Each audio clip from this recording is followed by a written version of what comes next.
Revelation chapter 2, verse 18 to 29.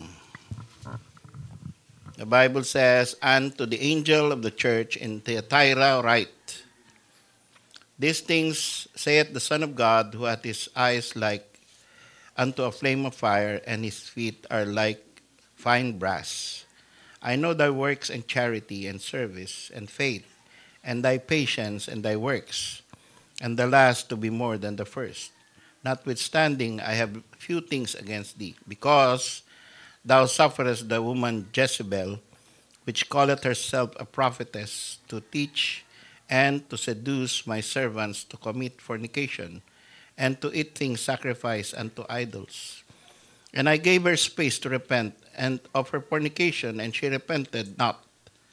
Behold, I will cast her into a bed, and them that commit adultery with her into a great tribulation, except they repent of their deeds. And I will kill her children with death. And all the churches shall know that I am he which searcheth the reins and hearts. And I will give unto every one of you according to your works. But unto you I say, and unto the rest in Thyatira, as many as have not this doctrine, and which have not known the depths of Satan, as they speak, I will put upon you none other burden, but that which you have already had, hold fast till I come. And he that overcometh and keepeth my works unto the end, to him will I give power over the nations, and he shall rule them with a rod of iron, as the vessels of a potter shall they be broken to shivers, even as I receive of my Father. And I will give him the morning star. He that hath an ear, let him hear what the Spirit saith unto the churches." So, knowing more about Jesus in our church, meron pong 7 churches in Asia, at isa ang church in Thyatira or Thyatira. At ito po yung mga, nung hinanap ko kung nasaan ba itong 7 church na ito, Cappadocia, Thyatira, Laodicea, ito ay magkakalapit lang sa what we know now as Turkey. No, nasa Turkey po sila. So, ibig sabihin, si Paul at si John ay umabot sa bansang Turkey. At yan po ay maraming Christian churches during that time. Ngayon, ang Turkey ay Islamic country. Meron ding, pumapayag din sila sa Christians, pero generally speaking, they are Islamic. No? So, ano ba ang inihayag ng ating Panginoon dito sa church na ito na dapat nating gayahin, dapat nating iwaksi, at dapat nating pag-isipang mabuti kung ito ba ay para sa atin? Una, Jesus highlights himself with poetic language. Pag nakita niyo po, no, yung beginning ng verse, nakalagay doon, "And to the angel of the church in Thyatira write." Pinuri ng Panginoon, nagpakilala ang Panginoon na siya ang sumusulat, at sa pamamagitan ng ibang words, hindi lang niya sinabing, "I am Jesus. Ako ang iyong Panginoon na sumusulat. I am the Lord." Hindi lang niya sinabing, "I am your God." No? Kundi gumamit ang Panginoon ng mabulaklak na lingwahe, na parang isang tula, na parang isang awit. At ang ibig sabihin sa atin ito, dapat ay gusto ng Panginoon na i-describe siya. Describe natin siya sa iba-ibang lingwa, sa iba-ibang termino. Tingnan nyo paano describe ng Panginoon sarili niya. Verse 18, sabi niya, "These things saith the Son of God." So that's familiar word. Ginagamit natin para sa Panginoon, the Son of God. Pero hindi siya nakontento doon to produce a title that befits him. Ang sabi pa niya, "Who hath his eyes like unto a flame of fire." Dinescribe pa niya yung kanyang mata. No? At ito'y pinasulat niya kay John. Ay, sulat mo dyan. Ha? Ito ang isulat mo. Ito ang sinasabi ng anak ng Diyos na ang kanyang mga mata ay nag-aapoy na parang apoy, no? Flame of fire. And his feet are like fine brass. So, describe mo kung ano yung nakikita mo. At kumaga tayo. No? Natuwa ako doon sa awit ni Brother June. Hindi niya lang sinabing puro you. Kasi yung original nun, you. No? You alone are my heart's desire. Although alam natin kung sino yung you. Pero mas maganda, pwede nating baguhin yung mga kantang Kristiyano na yan. Para itukoy sino yung pinapatungkulan natin. And it will be more Christ glorifying. Christ alone is my heart's desire. Imbis na you alone are my Christ's desire. Ganda po yan. Gawin natin ugali. Ang bida dito, ang Panginoong Jesucristo. Walang iba. Tinataas natin pangalan niya. Sa bahay natin, ganun din. Hindi lang sa church. Sa bahay natin, sa school, at sa opisina, sa mall, sa lahat ng dako, marinig ka. Minsan, naisip ko, maganda siguro habang umaakyat ng SM Molino sa elevator, kumakanta ako ng gospel song. At nilalakasan ko. No? At medyo ngayon, kaya kong gawain mabilis. Kasi 64 years old na ako, ginagalang yung puting buhok. Eh, yung mga young people, medyo may hiya pa yan, di ba? Kaya nyo ba yan? Di ba? Medyo may hiya pa kayo, pero dapat hindi tayo mahiya pag Panginoon tinataas natin. Eh, mas less burden sa amin kasi hindi kami sasaway ng gwardya. No? Nag-uulyanin na siguro si Tatang. Sasabihin na, tamo, kanta ng kanta. Anyway, nakita ko yung kanta namin ni Luz. Nagkaroon ng 500 view. Pati yung mga hindi na nagla-like sa akin ay nabuhay. Huh? Ay sabi ko, sige, kanta tayo ulit. At pwede niyong gawin yun. Right? Mag-do it kayo. Huh? Mag-do it kayo, imbis na nagkakapilang kayo. Right? Mag-do it kayo. Pilitin nyo, tapos i-post nyo. Bira, blessing yan. Oo, blessing yan. At makita ng buong mundo na mahal nyo ang Panginoong Jesucristo.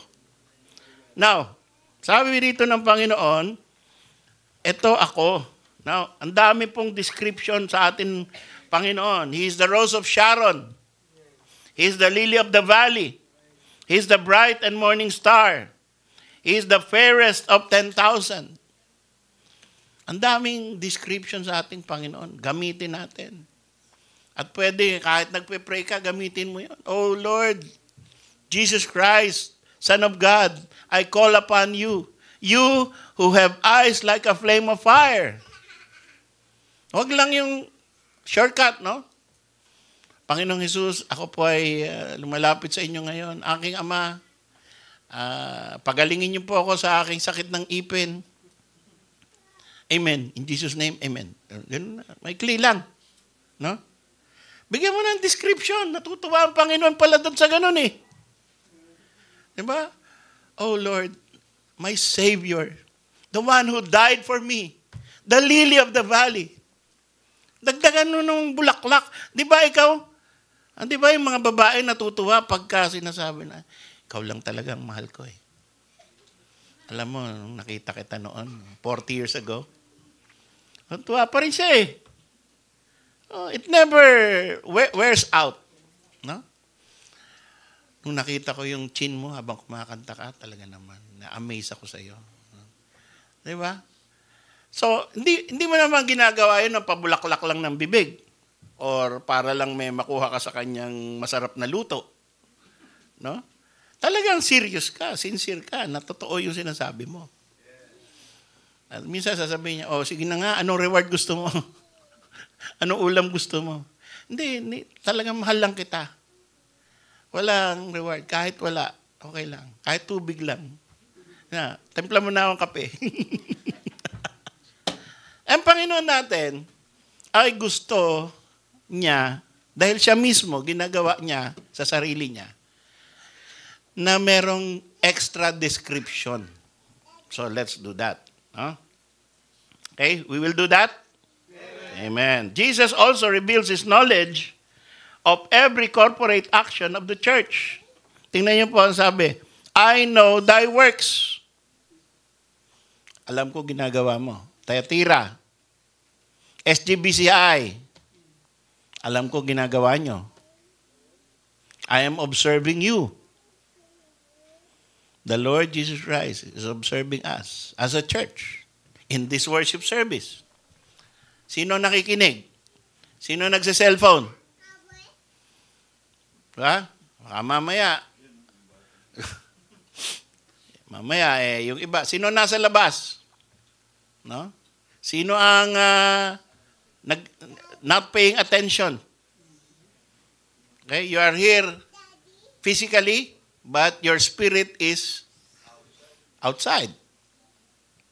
So don't do that. Sabi ng Panginoon, I know thy works.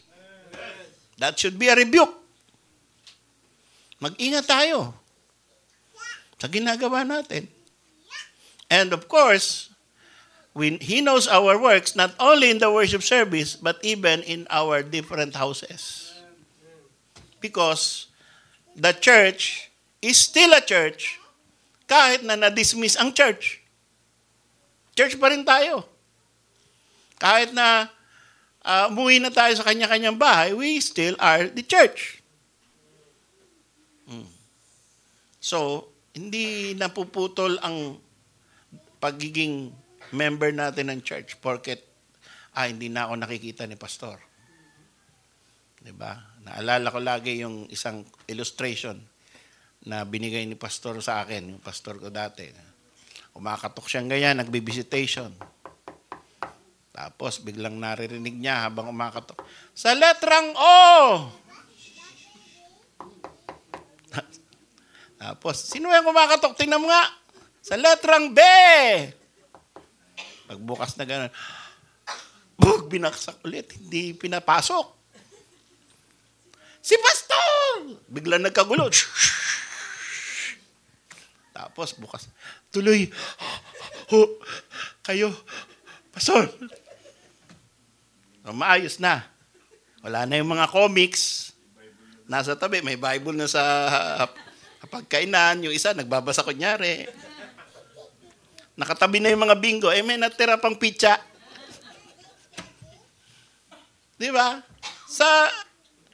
Sa presensya lang ng pastor, matino. Pero pagka wala, kanya-kanya tayo. But anyway, God knows. Jesus knows our works. See? And He is the one only. He's the only one who can say that. Merong mga Baptist na hibang, alam nyo, namatay yung pastor nila. Tapos pag tuwing birthday, sasabihin, Tay, alam namin, nanonood ka sa amin. No! Andito na kami ngayon, marami na kami, Tay. Ano yun? Nag-o-observe yung pastor mo, patay na? Only the Lord Jesus Christ has that power. Even Mary does not have that power. No? Yung iba, nagdasal kay Mary. Ang bihira. Yung isang saint, pinag-pray nila si Saint Pope Pius III. Sabi, nasa impyerno na ako. Mabuti na lang, deboto ako ni Mary kasi sinundo ako ni Mary mula sa impyerno. Si Pope Pius pala, nasa impyerno na. No? Dahil may mga kasalanan siya nung siya'y Pope, tinapon siya sa impyerno. Pero dahil deboto siya ni Mary, sinundo siya. Yan ang pag-asa namin noon eh. Kaya ako merong 5 Hail Mary, 5 Glory Be, tsaka 5 Our Father. Araw-araw bago matulog.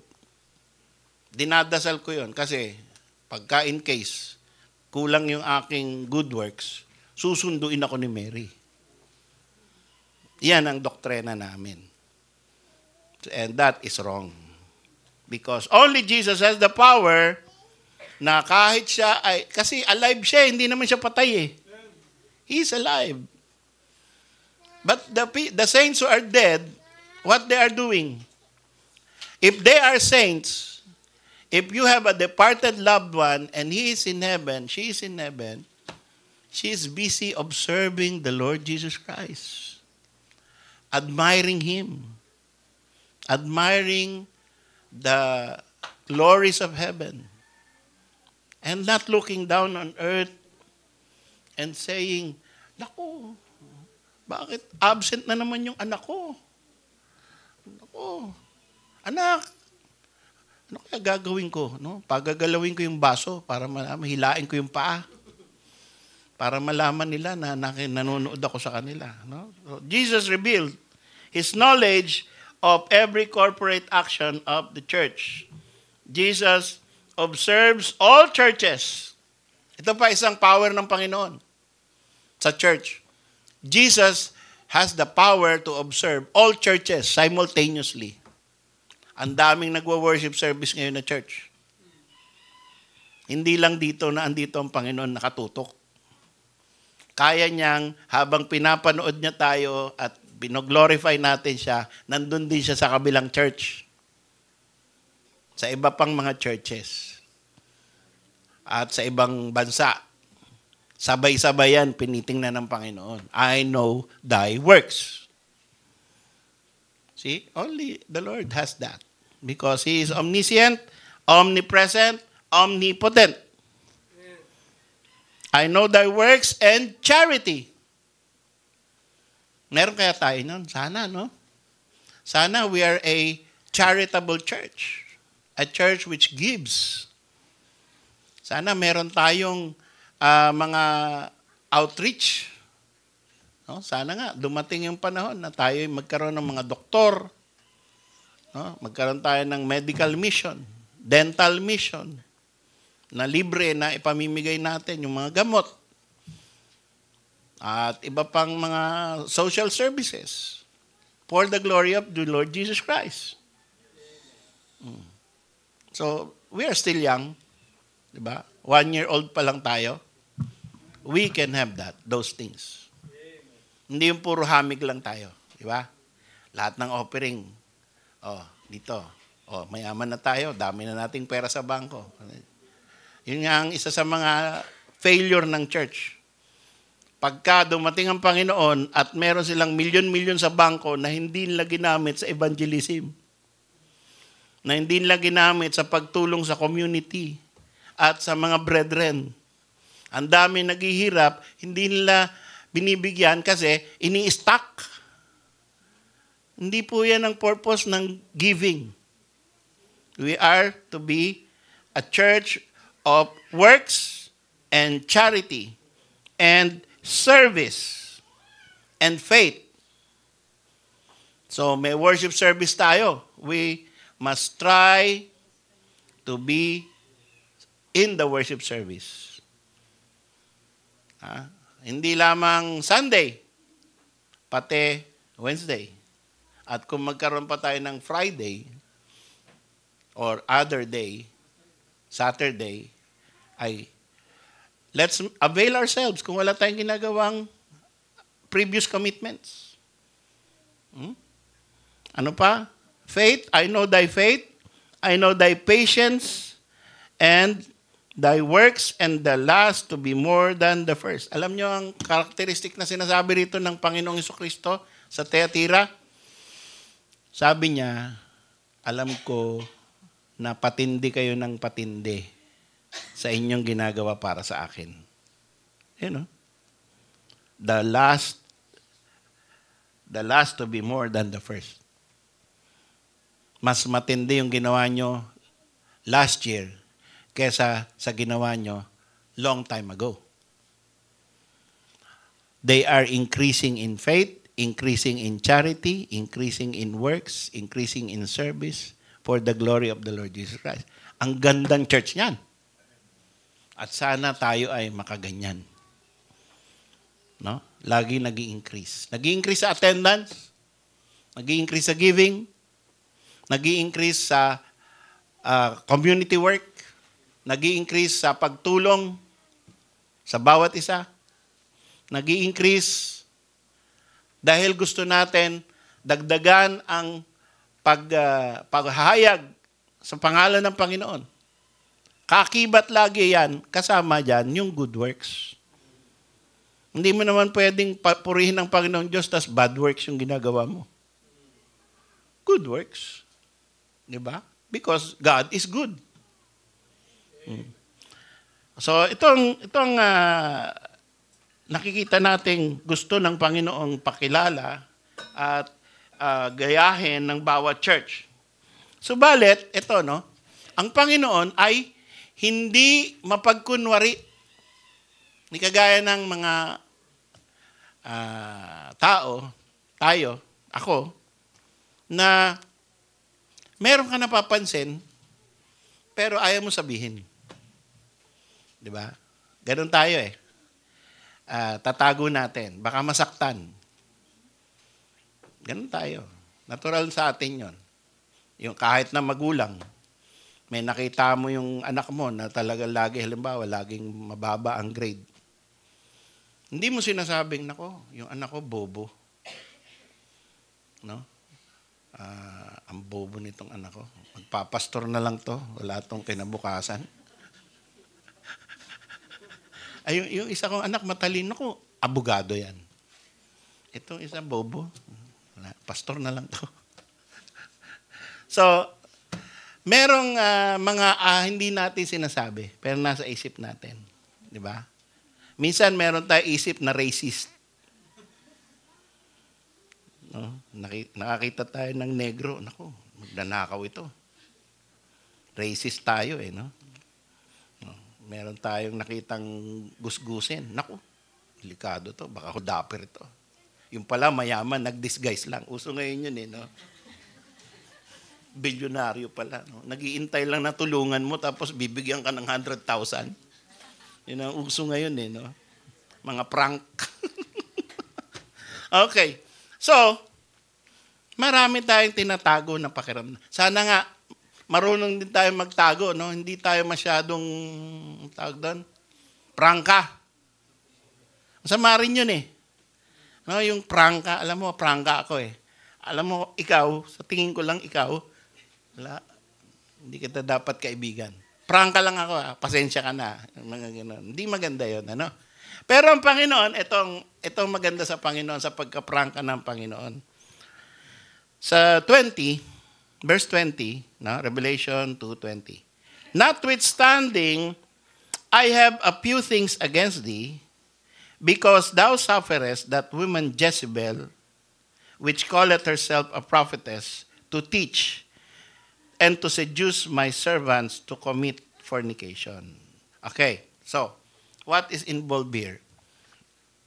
Pwede nating itago yung feelings natin at yung pagiging prangka natin sa mga bagay na nakakasakit. Pero pag involved na ang doktrina ng church, dapat prangka na tayo. Kita niyo yung ginamit ng Panginoon yung kanyang impatience, yung kanyang plainness of speech sa doctrine. Doon, pagka yun kinross mo, magkakaroon tayo ng problema sa Panginoon. Sabi niya, notwithstanding. Ang ganda ng takbo mo, church. Ito ang ginagawa mo and I appreciate. Kaya lang, yun, notwithstanding, sa Tagalog, kaya lang, I have a few things against thee. At sino yung sinusulatan? Una, pastor, the angel of the church. The messenger of the church. And through him, the church. So, ang kausap ng Panginoon dito na sinusulatan ni John, na ipinapasulat kay John ng Panginoon, the Son of God, the one whose eyes are flaming with fire, is the pastor, write to that pastor, I have somewhat against thee. Write to that church. Maganda ang takbo niyan church na yan, pero may problema ako dyan. Anong problema ng Panginoon? Pinapayagan mo yung babaeng si Jezebel na tinatawag ang sarili niyang prophetess na magkaroon ng seduction ng mga members ng church to commit fornication and to eat things sacrificed unto idols. Now, alam natin na yung word na Jezebel, maaaring it's the spirit of Jezebel. Kasi alam na natin, New Testament ito, at ito ay isang Turkish church, at si Jezebel ay long time ago, asawa ni Ahab. So maaaring ang ina-identify ng Panginoon dito is the spirit of Jezebel, or in theological terms, Jezebelitism. Isang uri ng doktrina na ang naghahari ay babae. Na ang babae ang nagiging pinuno. At ang babae na ito ay bibigyan niya ng masyado siyang leader so that naaakit niya ang mga members ng church to commit fornication. Now, alam natin din, pag inanalyze natin, it's not real fornication na inaakit yung church na magkaroon ng sexual intercourse outside marriage. Yun yung fornication. No? This was written 90 AD. So, advanced na yung church sa holiness. Advanced na yung church. Alam nila mali yan. Hindi yan yung tinutukoy, yung fornication, to commit fornication is not really literal sex outside marriage. But it is spiritual fornication. And what is spiritual fornication? What is fornication? When you take something that is not for you. Diba? Sex is only for married people.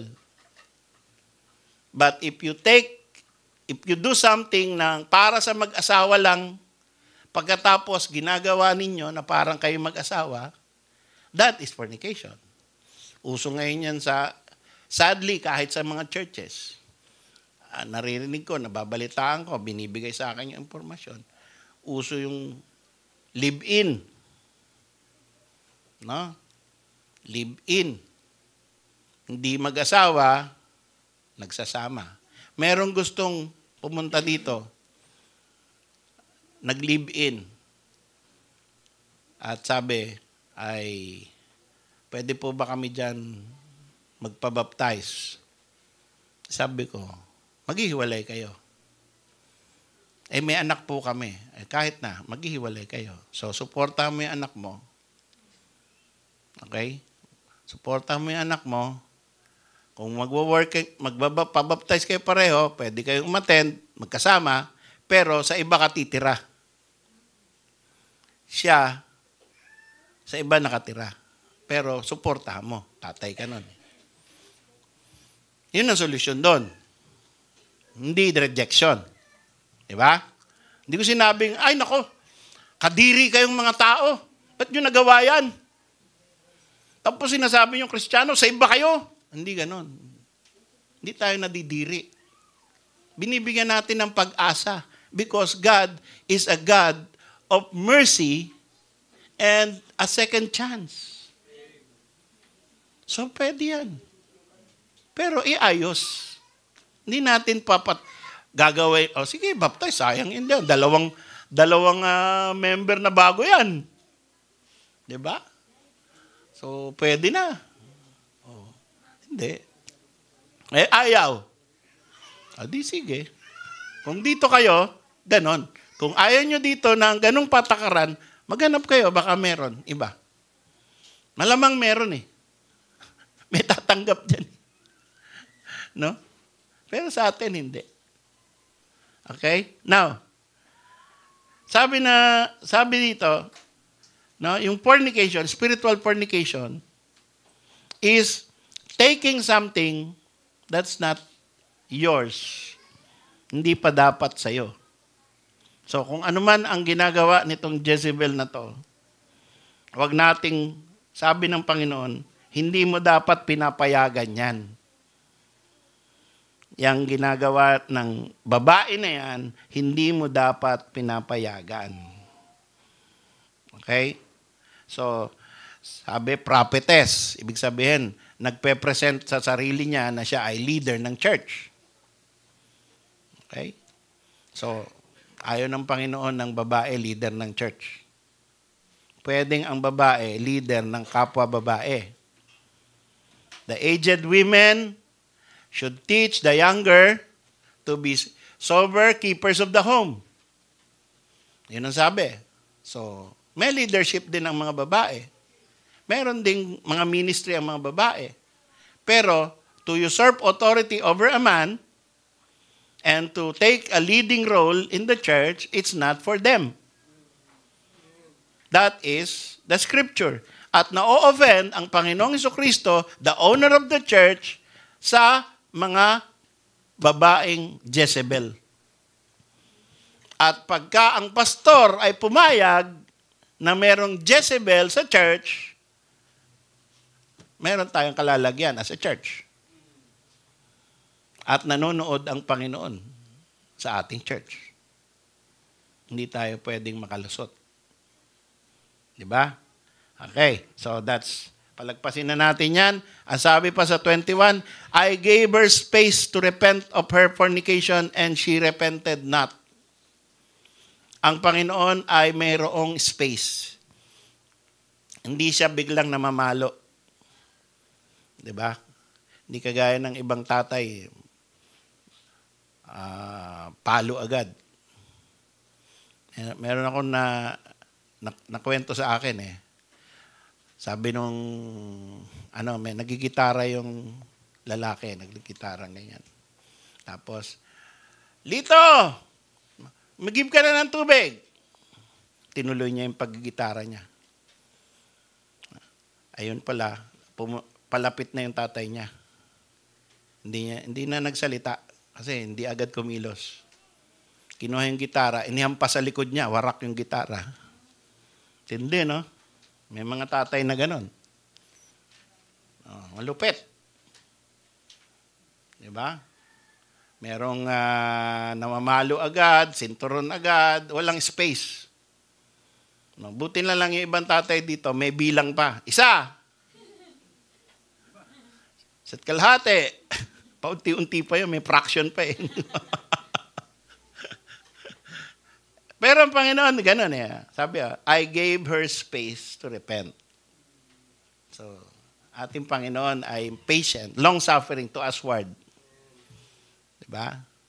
Pero wag tayong wag tayong mamaya, pinalo agad tayo. Hindi pa bumibilang eh. Unfair. Si kuya, binibilangan mo eh. Ako hindi. Yun. So, sunod agad. Diba? Lalo na kung malinaw. Anong ginagawa ng mga saved na pero hindi pa nagpapabaptize? Sumunod na kayo. Diba? Alam nyo na bang saved kayo? Kung alam nyo na, kung hindi nyo pa alam, bakit di nyo pa malaman-laman yan? Ilang beses na senior yan. Ano ang problema? I-settle nyo yan. Pag dumating ang Panginoon, hindi mo pa alam ang salvation, diba? Hindi mo alam saan ka dahantong. Kailangan, alam na natin yan. Ngayon, kung alam mo nang save ka na, alam mong niligtas ka na ng Panginoon, may buhay na walang hanggan ka, sumunod ka na sa Panginoon sa tubig ng bautismo. Yun ang susunod. And God is giving you space to repent. Sa ngayon ay panahon ng pagpapasensya. Hindi tayo nang single out dito. Ha? Hindi ako nagtututuro dito. Ikaw, kailan ka papabaptize? Save ka na, di ba? Opo, pastor. Kailan? Ang tagal naman. Hindi tayo ganun. Hindi tayo nagsisingle out. Diba? But the Lord is giving you space, and I believe and I hope you utilize that space to repent and do it as soon as possible. Yan po ang gusto ng ating Panginoon sa church na ito. Ano pa ang gusto ng Panginoon? That, behold, I will cast her into a bed, and them that commit adultery with her into great tribulation, except they repent of their deeds. Lahat ng sumusunod kay Jezebel. So, ingat po kayo, no? Baka isa kayo sa mga tinutukoy ng Panginoon dito. Huwag kayong ma-offend sa akin. Binabasa ko yung scripture. Kung kayo yan, mag-repent na kayo so that hindi kayo mapasama doon sa itatapo ng Panginoon into great tribulation. I will cast her into a bed and them that commit adultery with her into great tribulation. Alam niyo yan. Sabi pa 23, I will kill her children with death. Oh. This is physical. This is not spiritual. Talagang ang Panginoon, alam niyo yung word na what you sow, you shall reap. Pagka merong offensive thing na ginagawa tayo sa buhay natin, we are members of the church. And this is applicable to members of the church. Kailangan i-refine natin, i-ayos natin. No? At kung merong mga bagay na unclean and things which are not according to the scripture in our lives, better repent. So, kung ikaw ay napapasama lamang, iwanan mo muna yung bumibit-bit sa'yo. So, para hindi ka mapasama doon sa judgment ng Panginoon. And this is in this time. This is not in the future judgment seat of Christ. Sa judgment seat of Christ, mga kapatid, wala nang punishment. We are arrived on the throne of grace by grace. There's no more curse. There's only rewards. Iba-iba rewards. So ano yung sinasabing, I will kill, I will throw them into the bed, and great tribulation mangyayari sa kanya. Dito yan sa lupa. Magdurusa tayo sa lupa sa mga bagay na baluktot na ginagawa natin sa loob ng church. Kaya mag-ingat tayo. And we cannot specify because tayo lang nakakaalam ng mga ginagawa nating baluktot. At sabi pa rito, so that all the churches shall know that I am He which searcheth the reins and hearts. Yun. Ako, hindi ko alam ang puso ng bawat member. No? Hindi ko alam. Hindi ko alam yung giving natin, hindi ko alam. Hindi ko alam yung dedication natin. Yung attendance natin. Ayun, alam ko. Kasi yung ginagawa ni Sister Shine. Someday, i-compile natin yan into an Excel file. 1 year. Makikita natin sino yung blanco. Blanco for 1 year, discipline yun. No? Yung hindi man lang nagpakita, hindi man lang nagsabing amen kahit online. No? Ibig sabihin, hindi niya mahalan church. Kakagawan ba natin yon? Di ba siya yung absent? No? So, hindi tayo pwedeng manahimik na ganun na lang yon. So, ito po ay parte ng trabaho ng isang church. At merong threat ang Panginoon dito. Palo. At merong namamatay. Diba? Ay, alam natin na ang Panginoon may kapangyarihan pumatay. So, hindi na natin alam. Pag may namatay sa atin, hindi natin alam. Yun na ba yun? Hindi natin alam. Pero, may threat ang Panginoon. But unto you, 24, unto you I say, and unto the rest in Thyatira, as many as have not this doctrine.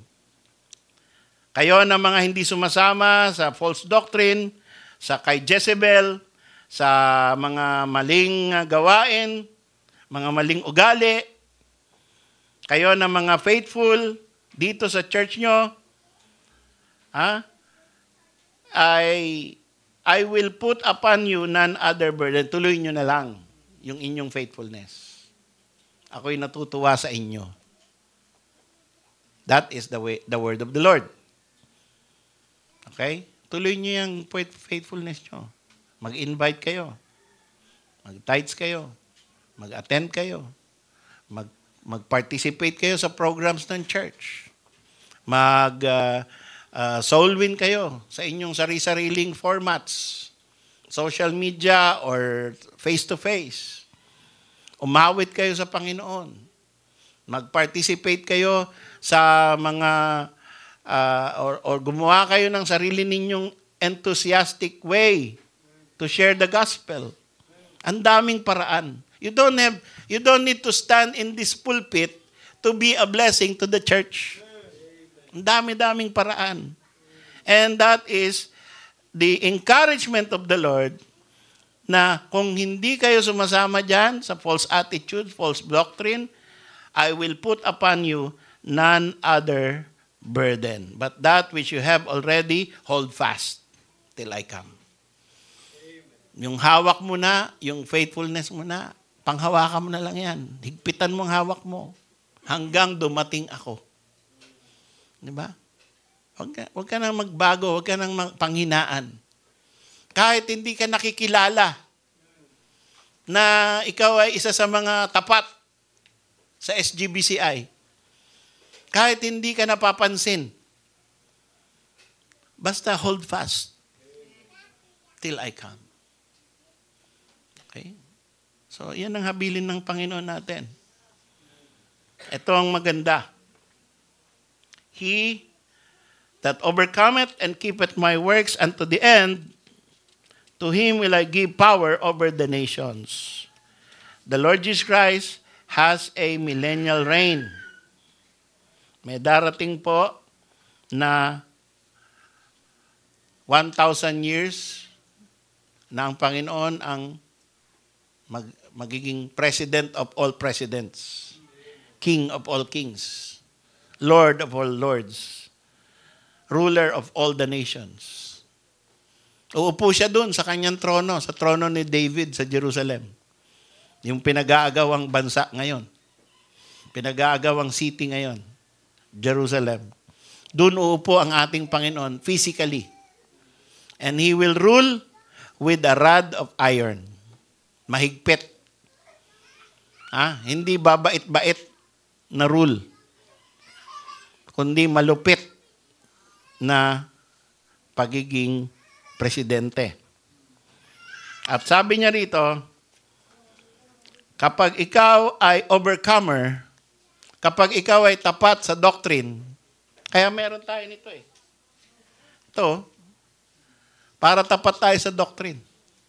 Pati yung tinuturo sa taas na catechism, pati yung ating covenant, pati yung tinuturo sa pulpit, pati sa Sunday school, lahat po yan ay importante sa ating walk with God.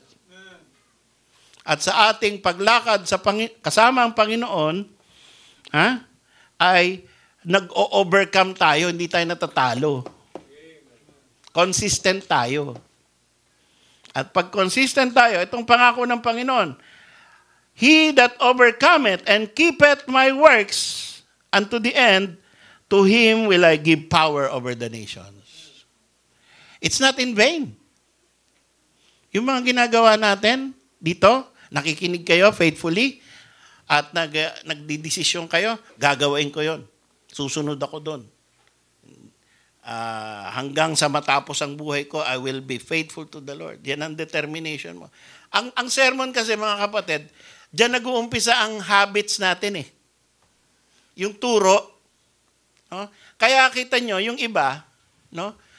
Nasaktan na sa baptist pa rin. Diba? Kasi naturuan eh. At sila ay ang daming beses na na-offend, nag-church pa rin. Kahit saan pumunta, maghahanap ng Baptist church. Bakit ganun? Naturuan eh. Kaya nasa sistema na ng katawan niya yun. Hindi siya pupunta sa, na-offend ako ng Baptist, mag-iiglesia ako. Yung mga nag-iiglesia at saka dating daan, mga walang aral yun at baka walang kaligtasan yun. Di ba? Pumunta sa, umalis sa grace, pumunta sa works. Oh.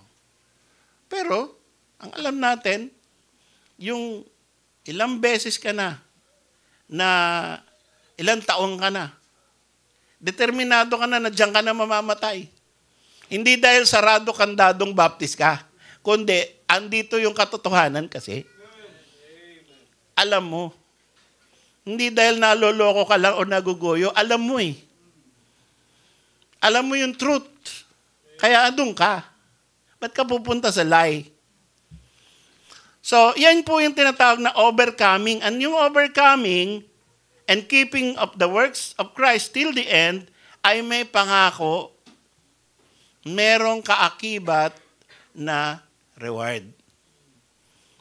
It's not in vain. Hindi pwedeng faithful ka sa Panginoon tapos wala lang. Hindi pwede. No?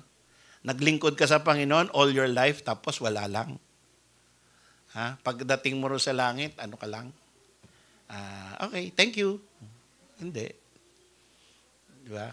Meron at meron kang matatanggap na reward.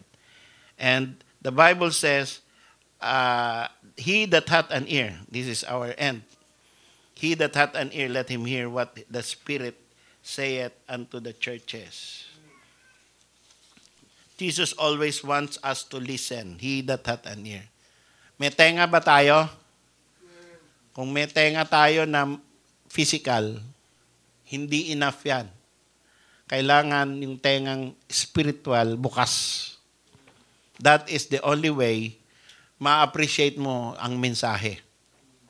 Pagbukas yung spiritual ear mo. Doon ka lang matutuwa sa message. At doon ka lang matututo at magkakaroon ng benefit because of the spiritual ear that the Spirit can talk to you directly to your heart. You have an understanding of the Lord. And I hope, mga kapatid, that you benefited from this message from the Lord Jesus Christ. Let's all stand.